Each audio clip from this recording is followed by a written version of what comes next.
Pärnussa sijaitsee kuntoutuskeskus Vaasa, joka tarjoaa monenlaisia kuntoutushoitoja etenkin sydänsairaille, mutta tervetulleita ovat myös kroonisista nivelsairauksista ja erilaisista hermostovaurioista kärsivät asiakkaat. Olemme Vaasas keskendunud peamiselt südamehaigete taastusravile. Samas võimaldavad meie kompetents ja aparaadid pakkuda terviseuuringupakette ka tervetele inimestele ja sportlastele.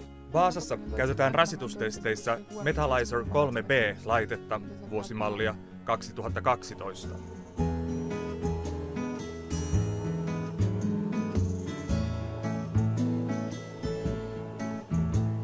Vaasassa tarjotaan kuntoutushoitoa myös muihin sairauksiin. Liikuntahoidosta ja säännöllisestä harjoittelusta saadaan myönteisiä tuloksia. Eniten siitä hyötyvät luustonlihakset. Sydänlihaksen toiminta tehostuu ja hapenottokyky kasvaa. Se näyttää parhaiten fyysisen suorituskyvyn parantuneen.